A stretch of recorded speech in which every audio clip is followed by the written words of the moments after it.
Hello everybody and welcome to another Arkham Horror video. Today I am joined by Eric and we are checking out the Drowned City visual spoiler. This is something I said previously that Travis and Bryn, well mostly Travis, doesn't like talking about cards without seeing the full picture. But you've enjoyed talking about cards. I do. People would want to see opinions from just me on these cards. So the announcement article for the first, the actual like, here's what's happening just came out. And it looks pretty cool, so I'm here to show Eric the cards, and Eric can, help me make some exciting content. Travis must be very excited about Magic the Gathering full card art then. Yeah. So, as you can see, this is Drowned City with Cthulhu. Cthulhu's finally coming to the game. Not in the player cards. The player cards are seperate. I was about to say, Cthulhu is not going to be a player card, I don't think. No. Could you imagine? That would actually, he'd be probably pretty good. Good. But we have some stuff here. Notably, none of the investigators have deck building. So it's just their, we haven't seen their backsides. It's not that they don't have it. We've only just seen the front side, but we have the front side for every investigator. So we can talk about all them, and there's some few player cards as well. First up, we got Marion Tavares. The Trawler? The Trawler. So she is a 2/3/4/3, and you have one fewer hand slot. Interesting already. Because she's missing a hand. She soaks for 8 and 6 as a reaction. After you play an event during your turn, draw one card. Then you may play a different event. Limit once per round. Her Elder Sign effect is +1. Search the top 3 cards of your deck for an event. Draw it and shuffle your deck. Now, does this mean that she pays the full price for the second event as well? Yes, you'll have to pay the cost for both events, yeah. Oh, okay, interesting. Yeah. So she's got built-in card draw as long as she's playing events. Yeah, she has built-in card draw, and she also has action efficiency, right? Yeah. So some example of some cheap Guardian events. There's one that's called Stand Together. It's a 0-cost event. Choose an investigator location. You and that investigator each gain 2 resources. There's a lot of combat events as well that are cheap. Most events that you probably want to be playing with this, you're going to be hovering around 1 or 2. Okay, so that's not bad. Yeah. So, yeah. Her stat line is a little wobbly. It is a little bit wobbly. It's not like giving you a clear direction. Yeah. I think she's definitely leaning towards being a flex. Yeah. There's a card later on in these spoilers that they said you can play with her. It's a red card, and it's an upgraded suite of cards that reduce the difficulty of a test by 1, investigating, fighting, or evading. And if you play it from your discard pile, which you can, it gives you a bonus. So there's an expanded cycle of that. So I think they're trying to say, hey, she's more of a flex investigator than a straight-up fight investigator. I do like her, though. I would play her. Yeah. From what I've seen already. Yeah, I think she's pretty neat. Do you want to look at her signatures? Yeah. All right. So she gets 2 copied of Determined, which is a skill that commits for a wild. If this skill test is successful and it is on an event you played, you may return Determined to your hand instead of discarding it. That's so good. And then I'll Do It Myself as her weakness, which is as additional cost for you to play an event, take 1 horror. As a lightning bolt, discard 3 events from your hand. Discard I'll Do It Myself. I really like this. I'll Do It Myself is brutal. I think it's potentially really, really brutal. But I really like Determined. I think Determined is a really big boost. What I like about Determined is that it kind of does a Band-Aid solution. Not that I agree that her stat line is definitely it's less focused. You can make it work, but you just have to work a little bit harder. Yeah. But what this does is it essentially makes her stat line 4, 5, 4, because that's probably what she's doing most of her events on. Exactly. Yeah. And I do like I'll Do It Myself. I feel it's a weakness you have to deal with. Yes. Because otherwise it will kill you. I think it's really clever. What's nice is it has that synergy with those cards I told you about that you can play from your discard pile, because you can discard them to this and then still play them. Yeah. So there's a bit of planning you can do to make it work a little bit better. Yeah. All right, our first Guardian event, our only Guardian event, that also actually works with her ability. So this is Ready for Anything. This is a 1-cost event. Play only as your first action. Draw 1 card, 2 cards instead if you drew an enemy this round. Then heal 1 horror. This action does not provoke attacks of opportunity. This is really good. This is really good card draw. Every blue should run this. Yeah, I do think. So there's a card, you might have played it in Leo when you played Leo. but it's called Second Wind, where it heals 1 damage, heals 2 damage instead if you drew a treachery this round, then draw a card. We recorded a video like the day before this was spoiled, saying we needed that, but for card draw, and we got that. And you got that. So like I agree. I think this card is going to be hard pressed to not be a combat guardian staple. Yeah, I think it's good. Great. Yeah. It's absolutely phenomenal. It does everything you want it to do, and it doesn't cost you. Yeah, like it just costs you your 1 resource, which you get for free. Yeah, but I mean, it also, like, you want to be the person who drew an enemy. You want to be healing horror. Yep. And even if you don't draw an enemy, it's still 1 card and heal 1 horror for 1. That's fine. And even if you don't draw an enemy, it doesn't hurt to wait, because eventually you're going to draw an enemy. Exactly. Right? In some way, they'll find their way to you. Yeah. All right. This next one, they were spoiled without any of their signatures. People found him on another picture on there. But this is Lucius Galloway, the poet. Look how grimy that picture is. Had to just expand. So this guy's a 2/4/1/5 Seeker. He's a scholar and a dreamer who has awesome flavor text, which is, I'm just glad all my dreams have stayed in my head. So I love that flavor text. That's great. 8/6, his ability is a reaction. If you successfully evade an enemy by 2 or more, discover 1 clue at your location. Limit once per round. Interesting. What I like about him is that because he's got the 4 book, he's not relying on that power. Because I do feel that's a bit of a weird power. Like, you can't really proc it. Like, you can't guarantee you're going to get it. So it's good that he's also just decent at picking up clues on his own. There's another investigator. We did a video on her ages ago, Trish. She has a very similar ability, which is after you discover a clue, exhaust an enemy at your location or discover a clue. And this guy like seems like a worse version of that, but Trish is also like one of the strongest, so like this probably for the better. He does seem weaker than what you're describing. At least on like on the front. Yeah. His deck building, people are theorizing that it's going to be Seeker Rogue, which is going to be a good combination. I love his flavor. I think he's a win, but I do agree. It's nice to have an ability that you can trigger each turn. Yeah. Right? Like, and you don't want him triggering this each turn. If you look at this in comparison, right? Because really, unless you're doing it for free, you're actually not getting like too much value, right? Now, yeah. What if we flipped the 4 and the 5?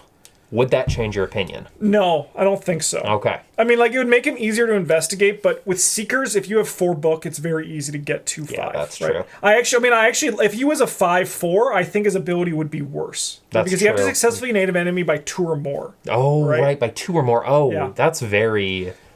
And notably, though, enemies do usually have like 2 or 3 for their evade value, so it's like a lot more doable. It's just there's so much that has to line up for this. You have to successfully do the evasion. It has to be by 2 or more, and you still have to have a clue on your location. Yeah. I feel like this is not a good lineup.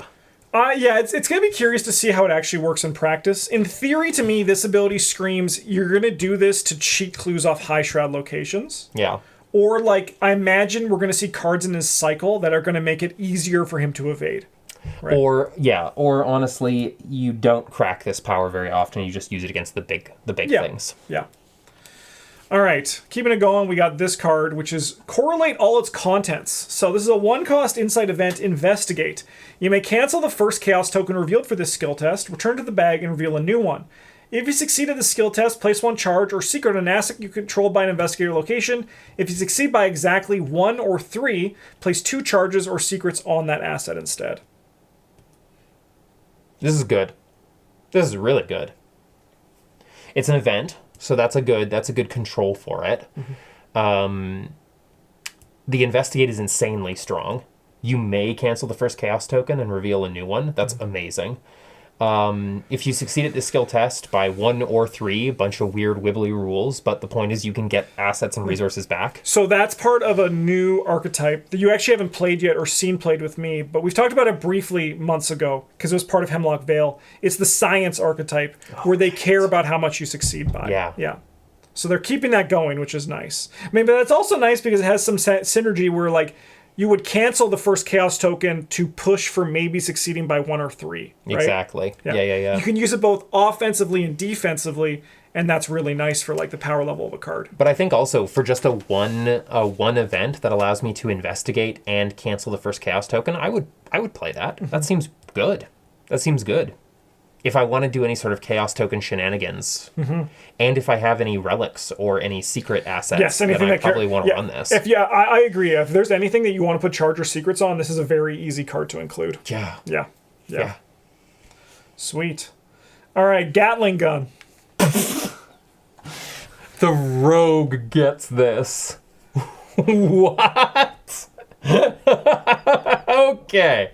Right. So this is a 5 cost, 5 experience. Item, weapon, illicit, and firearm. Takes up both hand slots because it's a Gatling gun. It has 12 ammo. As an action, spend 1 to 6 ammo to fight. You get plus X fist for this attack. The difficulty of this attack is equal to the combined fight values of all enemies at your location. Instead of its standard damage, this attack deals X damage divided as you choose among enemies at your location, where X is the amount of ammo spent as part of this ability's cost. What is this? This is ridiculous. This is silly. I love it. Yeah.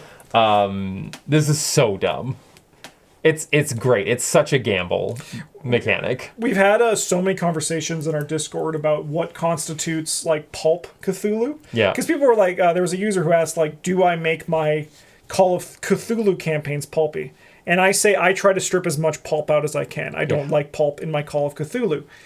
But in a card game like this, it's got to be a little bit pulpy. It's got to be pulpy. And if there's a Gatling gun, there's some pulp. It's pulp. Yeah, it is. Yeah.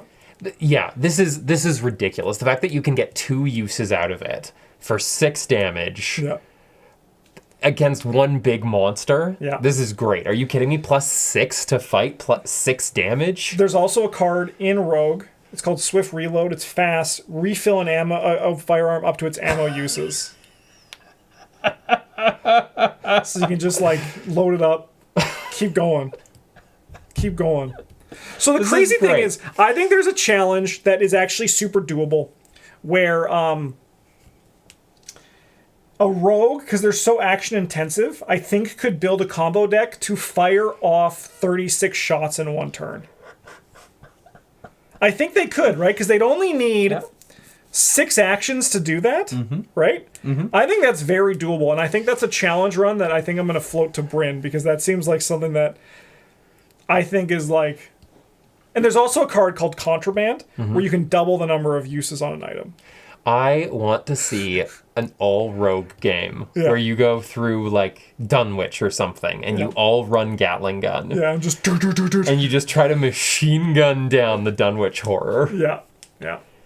I mean, it is a great boss killer. It is a great boss killer. But then you get an enemy with, like, 3 health, and you're like, I have to use 25% of my ammo on this? That's why I want it to be all rogues. Yeah, all rogues only using Gatling guns. Honestly, it does seem like a good time. Yeah. Yeah. All right, so this is going to be a bit funky. You might be thinking there's something wrong here. This is a mystic with a seeker color. Yeah. So Agatha Crane is a little bit different. She actually has 2 versions of her that change her deck building to focus on either spell or insights. We don't know exactly what that means yet. But that's what we know about her. That her deck building is going to be a big part of it. Her ability is the same on each side. So luckily we don't need to look at them differently. It's just like, if you're a mystic, you're going to have more spells. If you're a seeker, you're going to have more insights. But you're still going to have the other. So, 4-4-1-3. Not a bad stat line. Yeah, nice. It's good defensive. Good stats. As a reaction, when your turn ends, if you sealed, cancel, or ignored 1 or more chaos tokens this round, play a spell or insight event from your discard pile, and after that event resolves, remove it from the game. She wants that card we talked about. She does, the correlate all contents? Yeah. As an auto side effect, +2, you may cancel this token and draw another in its place. If you do, draw 1 card.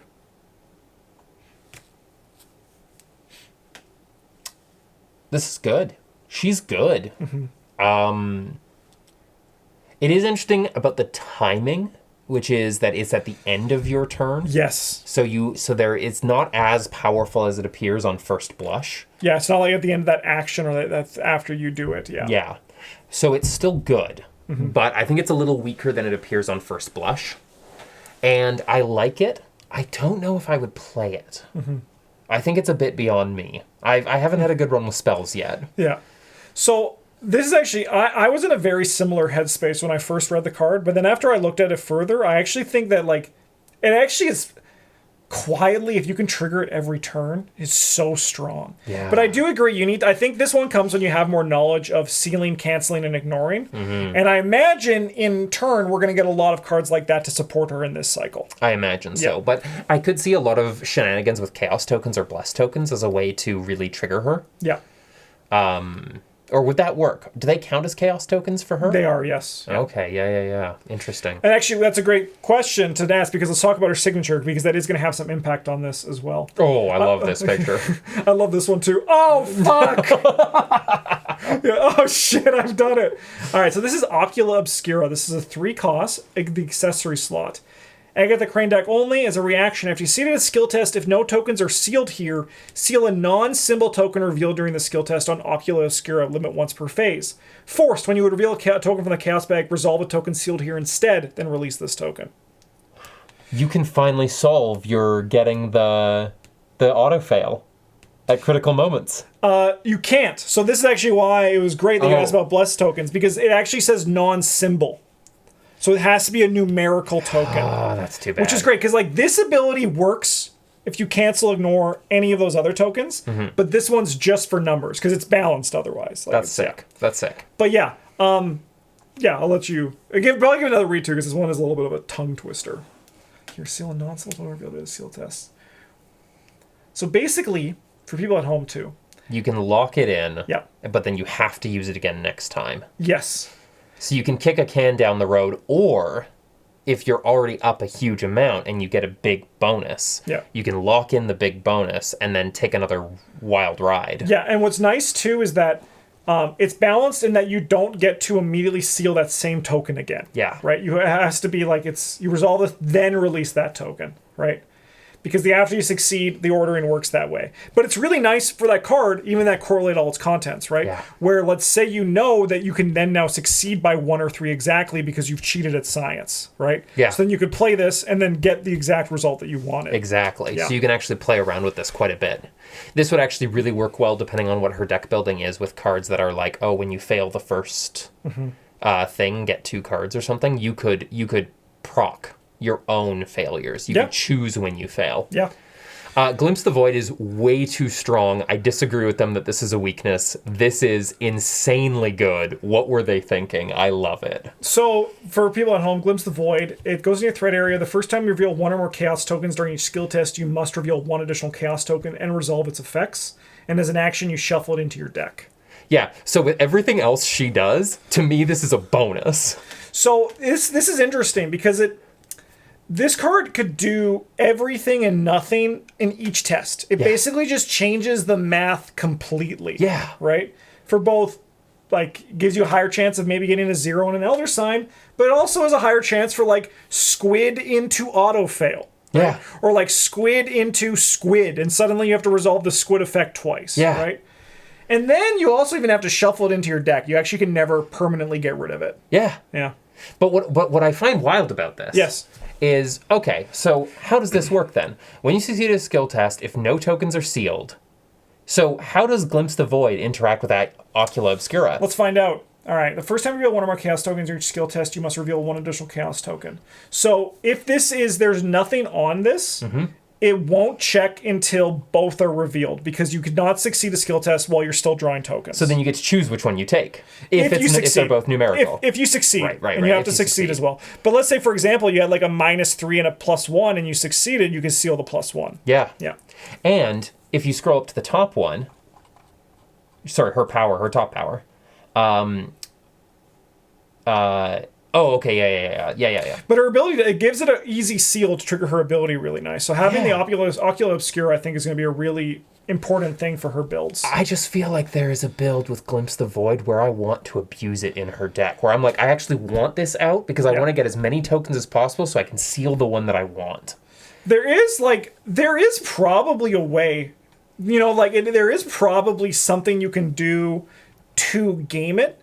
I think like if you follow that line and you go for like a big book and you like basically only investigate and be like, I'm gonna fail every other test that shows up. Yeah. I think there's something you could probably try to work with that. But when I read Glimpse the Void, I'm like, I feel like it's just going to make you fail harder. But if you've got the right pieces out and you can seal, which you should be doing with her, this is good. It might be good. Like, I actually want to be drawing more chaos tokens and sealing one of my choice. Like, I don't think Glimpse the Void is a weakness. I'm gonna wait to I see more, but I do think that it is gonna hurt you more than you think. Probably. Because I think right now there is some Magic Christmas Land, which I think is totally fair. But at the same time, I do agree with you that I think there is a deck that you can build that takes advantage of it. That's fair. I don't think you're wrong with that. Yeah. I think that there is that. All right. Whispers of Doom. This is a 3-cost event. Spell Cursed. Parlay. Choose a non-weakness enemy at your location and test Brain 3. This test gets +X difficulty, where X is that enemy's horror value. If you succeed, defeat that enemy, or deal it 3 damage instead if it is elite. If you fail, place 1 Doom on that enemy. I really like this card. It's only test Brain 3 for 3 resources. You're probably already up a significant amount if you're running that. Well, it gets +X difficulty. Oh, yeah, that's true. Yeah. But like usually that's 1 or 2 at the most. Yeah, with a horror value, so it does stop you from using this. It's also sometimes 0. It is also sometimes exactly. 0. 3 damage if it's an elite is really good. Placing 1 Doom on the enemy hurts. I actually feel that if this card fails, you've already spent a lot of resources to make it happen. I feel the 1 Doom is unnecessary, but other than that, seems like a cursed spell. Yeah.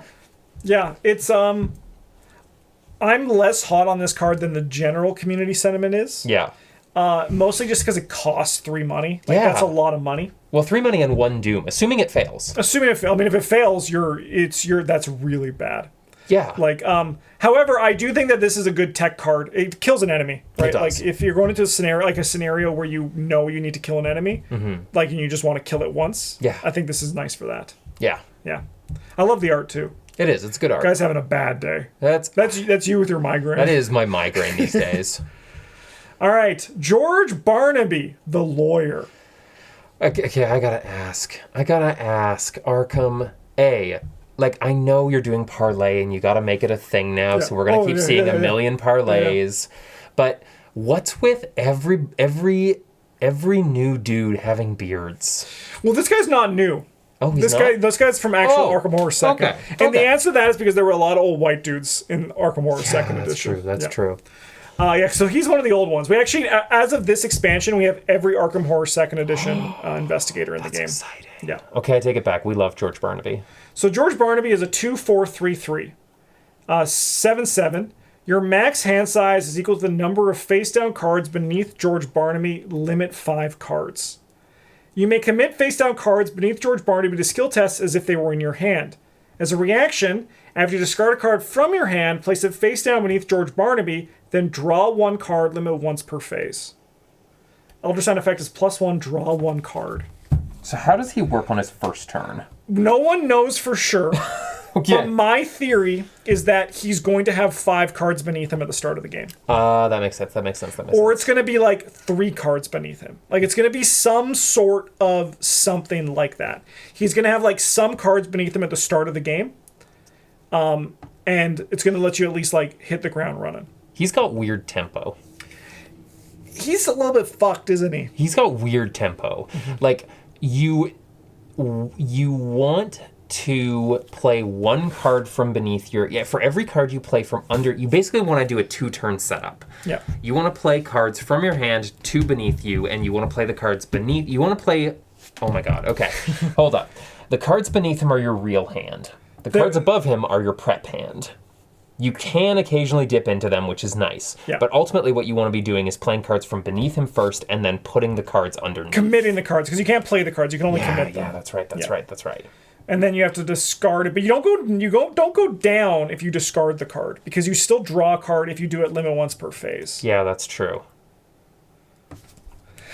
He's a little bit fucked, isn't he? He's this classic survivor where it's just like, we got this strange ass mechanic, let's do it here. I love it. Yeah. But I don't understand it. Yeah, I think this guy's gonna benefit a lot from seeing his deck building. Yeah, And also like his signatures. I think that's going to add a lot of context to this guy.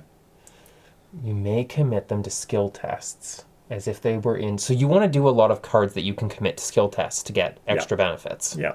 Okay.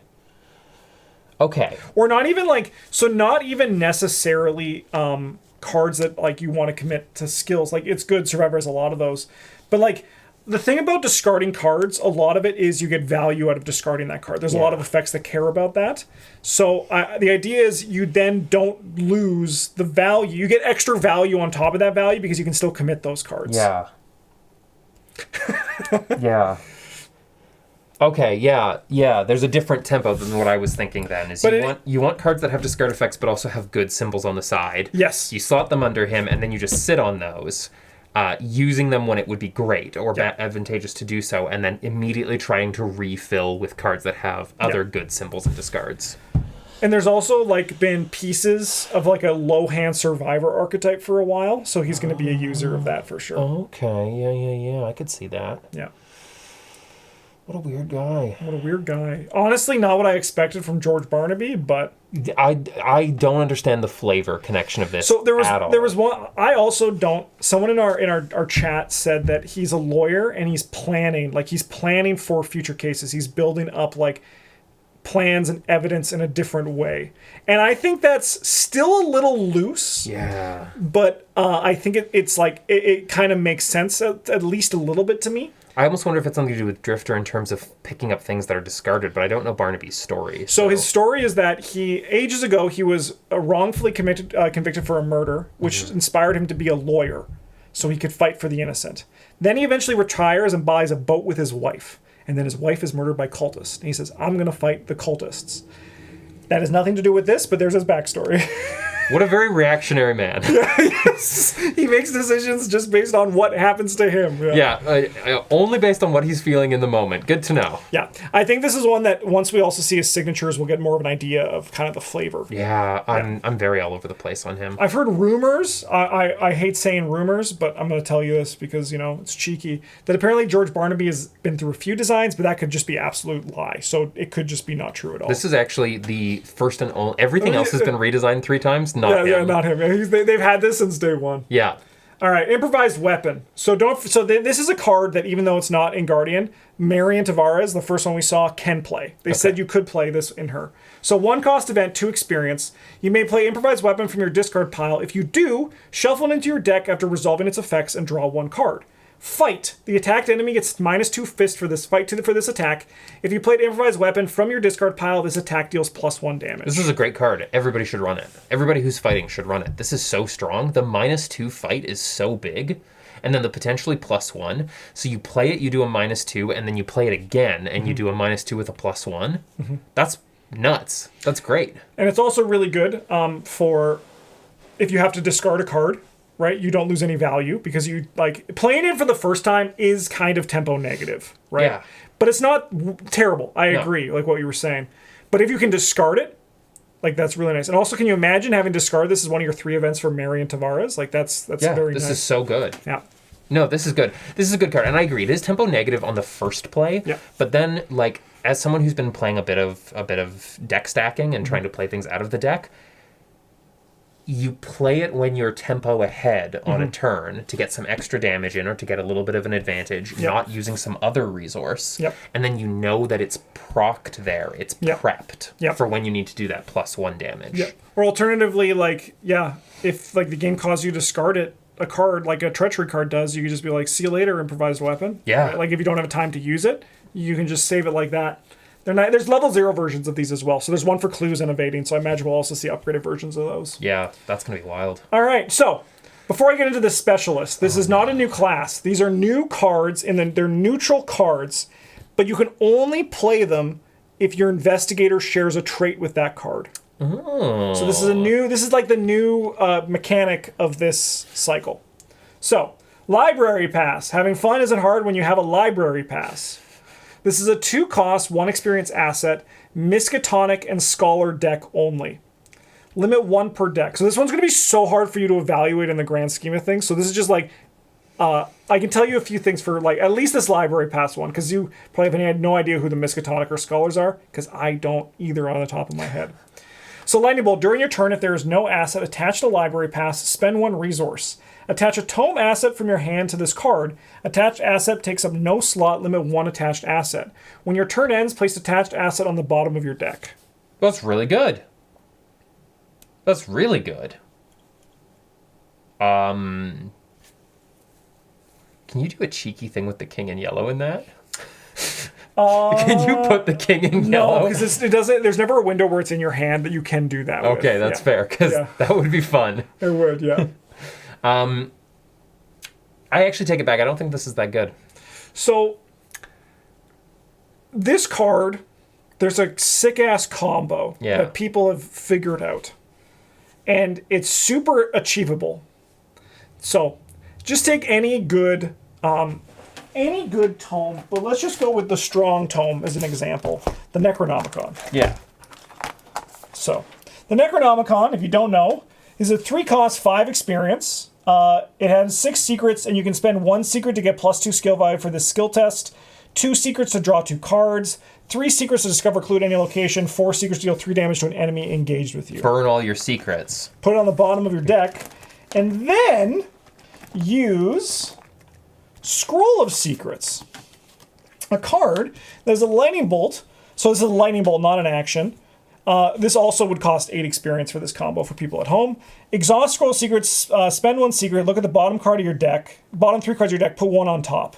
So you could loop a good book, doesn't necessarily need to be Necronomicon, just like any good tome, over and over and over again, assuming you can get more secrets, which you probably can find a way to do.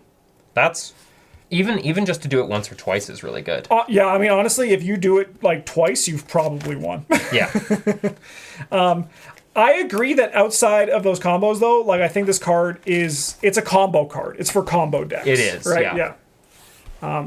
I think using it fairly will be disappointing. Mm-hmm. But using it to break it is going to be so sick. This whole concept reminds me of the concept of classes in MTG. Oh, like from like the D&D stuff? Yeah. Yeah. Yeah, and how they put them in there is like, this is a thing you can add to your commander. This kind of reminds me of that. Yeah, it is, yeah. I think it's going to be cool. I'm curious to see how it evolves, if they use it as a way to balance investigators that are otherwise lacking without affecting the whole class. Yeah, that would be interesting. Because like there's some investigators like believers or like maybe chosen, or like maybe it's like performers that are generally weaker, and they can boost those guys without boosting the whole class. That would be great. All right, True Awakening. This is a 0-cost, 2 experience event. Blessed, chosen, or drifter only. So George Barnaby. Choose and resolve 2 of the following in any order. Draw 2 cards. Discover 1 clue to your location. Heal 1 damage. Heal 1 horror. That's really good. Is she a drifter? She's a drifter. She's a drifter. That's really good. That is a very strong card. Mm-hmm. I will probably mostly use it to draw cards.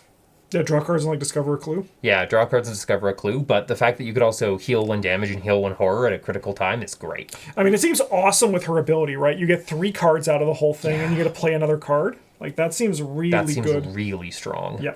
Yeah. Yeah. I don't think it's an exciting card, but it's a good card. No, it's not exciting at all, but no. It's just good. It's just value. Yeah. All right, Nose to the Grindstone. That's not his nose. It is actually a screwdriver. They should call it Screwdriver to the Grindstone. They should, yeah. Could you imagine if that was the name of the card? 2 cost, 3 experience, talent, criminal, drifter, or entrepreneur deck only. As a lightning bolt, during a skill test on a tool asset, exhaust Nose to the Grindstone. You get +2 skill value for the skill test. If it fails, either replenish 1 supply on that asset or gain 1 resource. Oh. This is a talent. This is very strong. This is very strong. From what I've seen of you with your tool decks, and your talk about tool decks, this could potentially give you an unlimited loop of a tool deck. Yep. And if not, it's just going to bump up your wins. Yeah. Yeah, this is really good. This is the card I'm probably most excited about what we've seen spoiled here. Yeah. Like, I think that you need to kind of build around to get to the fail part of it. Yeah. Right? But I think that even if it's just like assurance that you like can keep using it forever. And if it just makes your tools better, that's not bad either. Yep. For only 3 experience, you have a potential regen.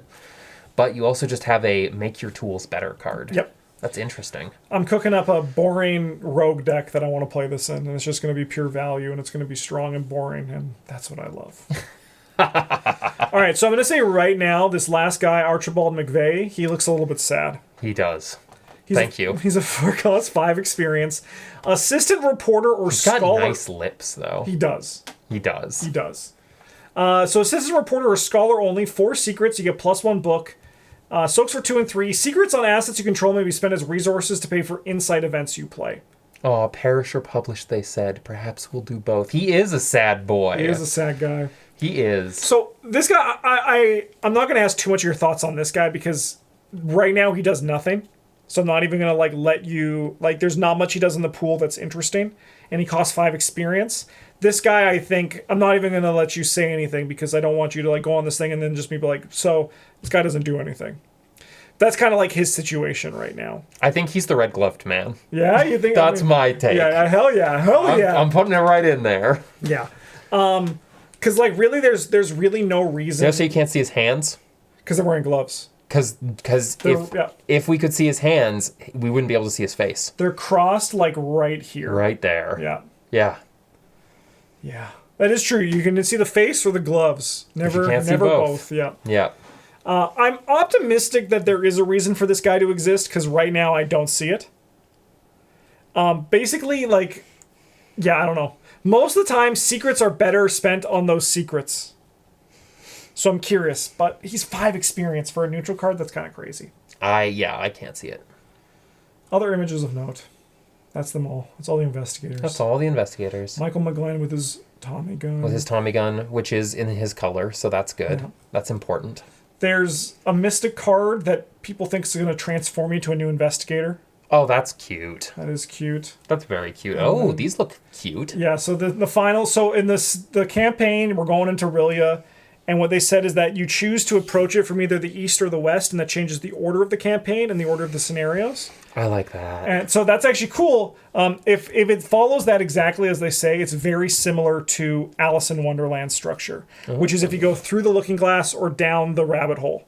And that determines if you go which way you approach the campaign. I also really like that because it means that even for people like yourself, even if it's a relatively streamlined campaign, there will be at least 2 chances to play it and get new experiences. Yeah, and then also it's what I've been craving for a while, which is a more linear campaign because both the Scarlet Keys and Hemlock Vale are more open. So I'm very much excited to have what sounds like a linear experience again. That's very fun. And then in the final scenario, Cthulhu comes to Arkham, and you fight Cthulhu. Do we have to fight him? Yes. Oh. And there's a Cthulhu board. Who knows what that means, but... Ooh. Yeah. Look at that big eye, though. I know. I'm very excited because that was in the spoiler. It was in the video. Yeah. There was just a big eye. Oh my god, that Parasitic Transformation is the best card art they've done in forever. Yeah, just getting... When's that, my investigator? You know what? Probably in the Drowned City campaign, if I had to guess. I'm ready. Sick. All right. Yeah, well, this looks really good. Yeah, the investigators I think all seem kind of cool. I'm very disappointed by Lucius, but we're gonna see what happens to him. Oh, just because of his ability? Yeah. Yeah. I mean, I think he's gonna get some good tools to make it. I think it's it is gonna play better than it reads. Yes. And I think he's gonna get some good tools. And if he is actually the Seeker Rogue, it's going to be nice to have that in his pool. I love his flavor, though, so much. I'm a sucker for anything that's art-related. Yeah. Yeah, you know that about me. I do know that. All right, well, thanks for watching, everybody. I hope you enjoyed this. Eric will return in the future to talk about more cards when they are spoiled. Huge thank you to all of our patrons. You guys all rock so much. In the meantime, have a good one. Thanks for watching, and as always, GG's.